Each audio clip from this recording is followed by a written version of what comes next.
Hi everyone. So I know আপোনালোকে অসমত যোনটো পাৰ্টতো থাকক, you might be experiencing extreme hot, extreme heat, and at the same time some irregular pattern of rainfall. মনচুনটো কেতিয়াবা feel হয় আগতে আহি গৈছে. Sometimes unpredictable rainfall হৈ থাকে আৰু হিটটোতো ৰাতিপুৱা বহুত বেছি থাকেই. So why this might be happening is purely because of climate change. বহুতে এই বস্তুটো বিলিভ নকৰে, but if we clearly see the difference in the temperature increase and the differences in the amount of rainfall received has changed a lot over a decade. 10 বছৰতে বহুতখিনি আমি change দেখিছোঁ. চ' দিছ arises a question on us that are we doing enough to mitigate climate change? So this article is one such component, not about climate change, but climate change to mitigate korar karone Assam government how government is coping with the upcoming threats due to climate changes. And particularly it was an important topic in respect to disaster management, because we know our Okhomor geography to jodi sao, it is very much in the subtropical zone. Humidity বহুত বেছি থাকে. Already monsoon winds north east trade উইণ্ডছবিলাক আহেই. North east trade winds আপোনালোকে জিঅ'গ্ৰাফিত পঢ়িছে চাগে. North east trade উইণ্ডছটো এনেকুৱা আহি এটা ছাপ'জ দিছ ইজ, যদি মই এনেকুৱা ইণ্ডিয়াৰ পাৰ্টখিনি লওঁ জাষ্ট ৰাফলি, নৰ্থ ইষ্ট ট্ৰেড উইণ্ডছবিলাক যেতিয়া আহে some part comes like this, এইটো আমাৰ ইকুৱেটৰ হ'ল, এনেকুৱা আহি ট্ৰেড উইণ্ডছ নৰ্থৰ ফালে গৈ আছে, ইষ্টৰ ফালে, this is north, this is east, এইটো north east, that's why we term them as north east trade winds. So' ইয়াতে থাকে আপোনাৰ এৰাবিয়ান চি আৰু এটা বাইফাৰ্কেট হৈ এইফালে গৈ bay of Bengal. So' when the winds are going over these water bodies, they carry a lot of moisture along with them.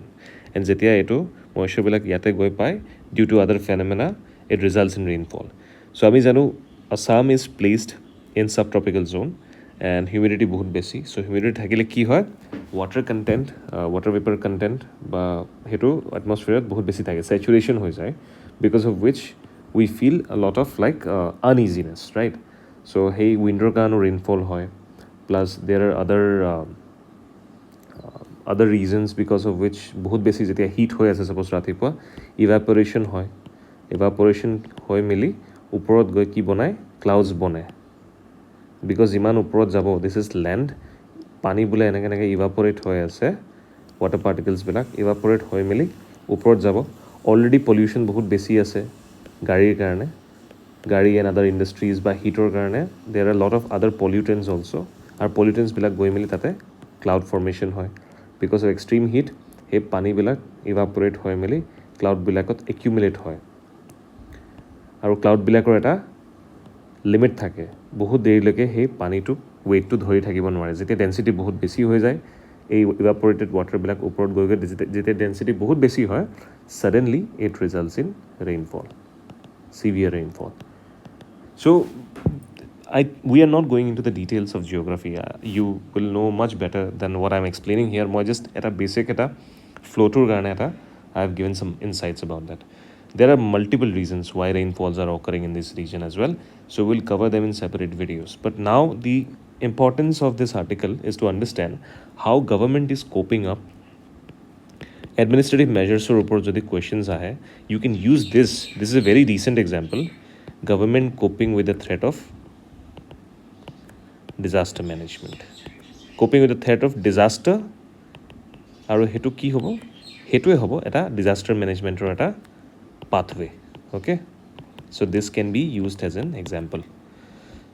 So map to jodi sai, it's very clear that last year আপোনালোকে নিউজত পাইছে চাগে, বৰাক বেলিটো বহুতখিনি মানে flood হৈছিলে, ধেমাজিত flood হৈয়ে থাকে, পিছত বৰপেটাতো we have seen lot of instances, but particularly এইটো ৰিজনত ডিমা হাছাও এভৰি ইয়েৰ কি হয়, every year it has been seen and it has been recorded that যেতিয়াই মানে বৰষুণৰ ছিজনটো আহে, মে' মাহৰ পৰা ষ্টাৰ্ট হয়, জুলাই আগষ্টলৈকে থাকে, what happens is railway tracks যিবিলাক থাকে ন, rainfall is a different issue, but rainfall কাৰণে কি হয়, বহুতখিনি লেণ্ডশ্লাইডছ হয় বিকজ অফ দেট ট্ৰান্সপৰ্টেশ্যন পূৰা কাট অফ হৈ যায় এতিয়া ট্ৰান্সপৰ্টেশ্যন কাট অফ হ'লে প্ৰব্লেমটো কি হ'ব চাওক all these regions which are dependent on these railway route for food সেইটো কি হ'ব বন্ধ হৈ যায় that is one of the regions বহুত বেছি আৰু ৰিজন আছে মানুহৰ ইকনমিকেল লাইফ ইয়াতে বোলে বহুত মানুহ থাকে they are travelling into other parts of Assam and they can only afford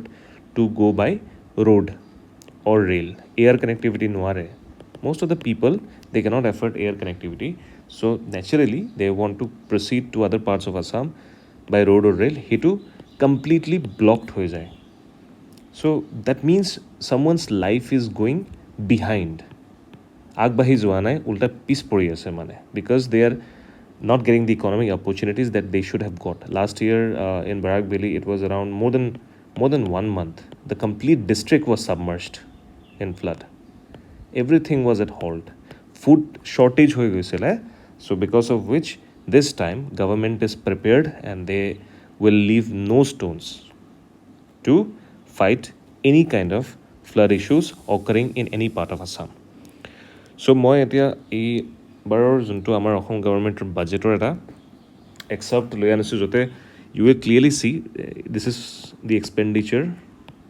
data Assam budget to 24 to 25 you can clearly see sauk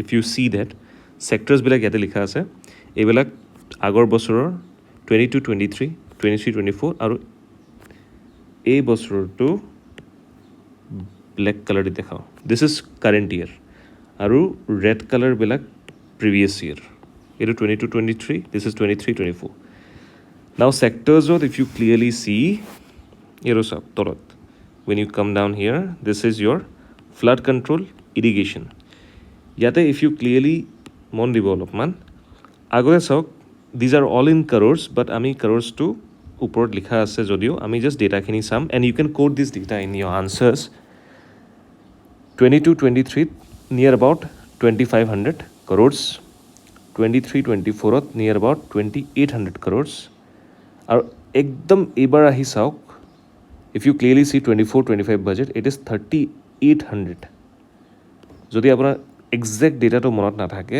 you can directly remember is because 3850 crores such a jump yar par kiman jump korise sao almost bahut khini jump korise so jump hoise jump hoar reason mane ki jump means government understands the priorities government understands the threat of flood যোনটোৱে আমাৰ জীৱনৰ এটা important part বা important টাইমখিনি ফ্লাডে ৰখাই দিয়ে গভৰ্ণমেণ্টে সেইটো গম পাইছে সেইটো আমি বাজেটৰ পৰা ভালকৈ গম পাওঁ so' we should appreciate this kind of details this kind of steps taken by government and আপুনি যদি ইয়াতে চাওক ইয়াতে বাজেট প্ৰভিজনত ভালকৈ লিখাই আছে 1586 crore has been allotted for capital outlay on flood control projects এতিয়া এই বাজেটটোৰ পৰা ইউ কেন চে এইবিলাক চব কণ্টিনজেঞ্চিৰ আণ্ডাৰতো আহিব পাৰে বাট ছেপাৰেটলি যিহঁতে দিয়া হৈছে নট ইনক্লুডিং ইন দ্য কণ্টিনজেঞ্চি সেইটো ছেপাৰেটলি এলট কৰা হৈছে কণ্টিনজেঞ্চিত অলৰেডি ডিজাষ্টাৰ মেনেজমেণ্টৰ কাৰণে বেলেগ এটা ফাণ্ড থাকে but since the issue of flood has become so' prominent that বেলেগকৈ এটা প্ৰভিজন কৰা হৈছে এণ্ড ইমান মানে বেছি টকা compare to previous years that শ্ব'জ how government is actively taking measures to fight against this unintended consequences. Now let's come to the article. Article to iman besi eku likha nai. Article kisuman khali governance respect to ami jodi sao, disaster management respect to jodi sao. You can cite these examples in any kind of answers. So yate ki hol yate likha ase je kisuman data important hoy. Mane ebar ki hoise jiman revenue circle ase apunar district ot. Revenue gutte revenue circle okhomon jiman revenue circle ase tate এটা model relief camp set কৰা হ'ব normally all relief camps are active এতিয়াৰ পৰা active হৈ আছে সব deputy commissioner of the districts are allotted 100 crore rupees 100 crore দিয়া হৈছে to those districts that are easily affected by flash floods so DC deputy commissioner মানে তেওঁলোকক it has already been allotted 100 crore rupees to those districts which are easily affected by flood. Now, apart from this there are relief camps also. Relief camps to সব জায়গাত active থাকেই, কিন্তু তাৰ বাহিৰে relief camps existing মানে normal existing relief কেম্পছটো আছে, তাৰ বাহিৰে মডেল ৰিলিফ কেম্পছৰ কনচেপ্ট এটা এইবাৰ ফাৰ্ষ্ট ইণ্ট্ৰডিউচ কৰিছে. That is why I wanted to bring this article just to highlight this thing. You can surely write about this. So' model relief কেম্পটো হয় কি একচুৱেলি? মডেল ৰিলিফ কেম্পত it is a new concept. সেইটোত কি কৰিব, suppose relief কেম্পত থকা মানুহকেইটাক কি বুলি কয়? ইনমেটছ বুলি কয়. মেটছ মানে বন্ধুসকল, ইন মানে ভিতৰত আছে. So' whoever whatever number of people, male female any one who is inside a relief camp are termed as inmates. এতিয়া ইনমেটছবিলাক মডেল ৰিলিফ কেম্পৰ কনচেপ্টটো কি হ'ব? মডেল ৰিলিফ কেম্প অকল এটা ছেট কৰা হ'ব এটা ৰেভিনিউ চাৰ্কলত. মডেল নাম মানে কি?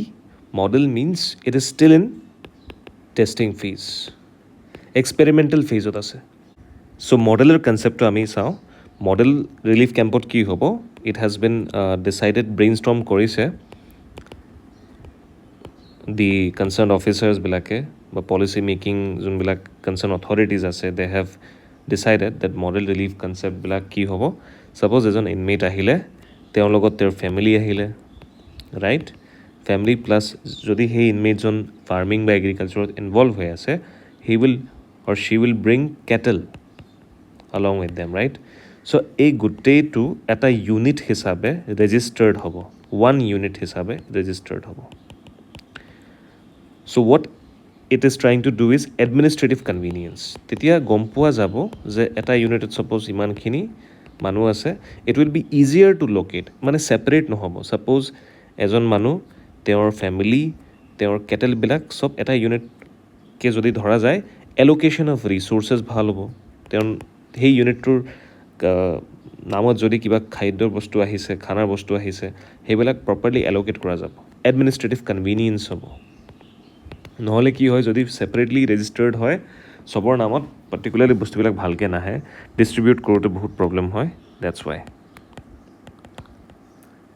সেইটো হ'ল মডেল ৰিলিফ কনচেপ্টৰ এটা idea.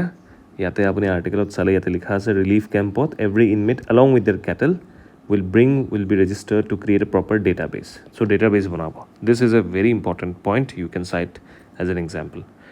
1200 crore rupees allot kora hobo. 1200 crore rupees allot kora hobo for this complete project, which includes complete project eta hoy ase. Ei gote projector eta part hoy model relief camp. What it shows is that government is fully prepared now. It's geared up. Government is geared up against the potential threats from flood. Model relief campot special facilities diya jabo for women and children. Hetu yate likha ase.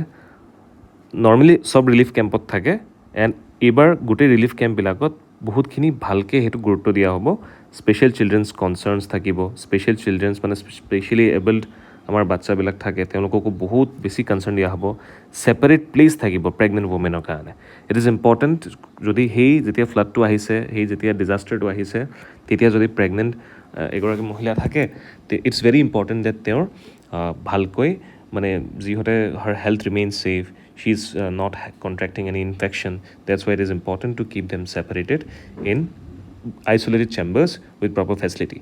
Medical teams hoday thakibo are kept ready to carry out regular health checkups. Regular jodi medical team bilak thake, kabar jodi ji kono problem hok, immediate health checkup korato সম্ভৱ হ'ব. And most importantly, এইবিলাক গোটেই points you can write. Special care for children, pregnant women, kone care labo? Health care teams. And most importantly, from last year's experience, everybody has learned that ketiaba ki hoy disaster to jetia bahut beake hoy, there is always a chance that the district which is affected may get disconnected from the entire part of Assam. যোনটো বৰাকবুলিৰ লগত last year হ'ল so' that's why it is important that food stock available থাকক so' because of which এতিয়া যোনবিলাক important districts আছে which are easily affected by floods তাতে already গোটেই পপুলেশ্যনটোৰ কাৰণে ডিষ্ট্ৰিক্টটোৰ গোটেই পপুলেশ্যনৰ কাৰণে 3 weeks food stock already prepared হৈ আছে so' these are the points it's very important why important disaster মেনেজমেণ্টৰ এটা হ'লেও কুৱেশ্যন আহেই চ' আছাম ইছ্যুছতো you can use this disaster management, government reforms, so you can use this. Good governance, so it can be used. So I hope you liked the article, and we will discuss more about climate change in an upcoming article. Please stay connected. Let me know in the comment if you find this video helpful, and thank you for watching.